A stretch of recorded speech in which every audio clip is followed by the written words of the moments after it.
Hello விவஸ், காலை வணக்கம். நான் இன்றைக்கி எதை பற்றி பேச வந்திருக்கேன் அப்படின்னு சொன்னாக்க, ரொம்ப முக்கியமான தகவல். அதை நான் தோட்டத்திலேருந்து தான் சொல்லணும் அப்படின்னு சொல்லிட்டு ஒரு முடிவில் வந்திருக்கேங்க. அது என்ன அப்படின்னாக்க, இப்போ நம்ம காலையில் எழுந்திருக்கிறோம் இல்லையா, நீங்களாம் என்ன செய்வீங்க சொல்லுங்கள். வாங்க, இவங்களோட அப்புறம் வேறு யாரோட பூக்கள் இருக்காங்கங்க. இதை பாருங்க, தெரியறதா உங்களுக்கு? இதனால என்ன இப்படி உட்காந்துக்கிறேனே.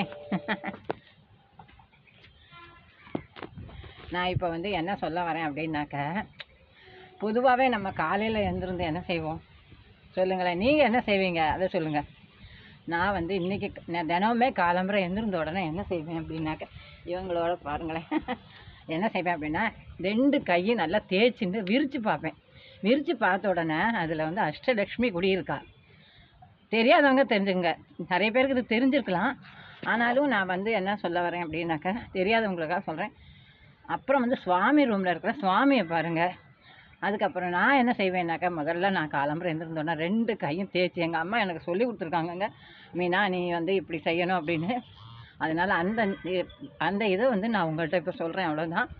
என்ன செய்வேன் அப்படின்னாக்கா, நான் காலம்புரை எழுந்திருந்தோன்னா 2 கை நல்லா தேய்ச்சிட்டு விரித்து பார்ப்பேன். அதில் அஷ்டலக்ஷ்மி குடியிருக்கா. அன்றைக்கி ஃபுல்லாக உங்களுக்கு நல்ல நாளாக தான் இருக்கும். மீனாம்மா சொன்னாங்களேன்னு நினச்சிப்பீங்க. நீங்கள் ஒரு நாள் அதை செஞ்சு பாருங்கள், சரியா? அப்புறம் நான் என்ன செய்வேன் அப்படின்னு சொல்கிறேன், சீக்கிரமாகவே முடிஞ்சிடும், லாங் வீடியோவாக போயிடக்கூடாதுன்னு. அதுக்கப்புறம் நான் நேராக சுவாமி ரூமை பார்ப்பேன், கையை வச்சு பார்த்தோன்னா. அப்புறம் நேராக எங்கள் வீட்டில் கிச்சனில் இது வச்சுருக்கேன், முருகன் கேலண்டர், அதை நான் பார்ப்பேன். அதுக்கப்புறம் நேராக என்ன செய்ய, ஃப்ரிட்ஜை திறந்து பால் எடுப்பேன், பாலை பார்ப்பேன்.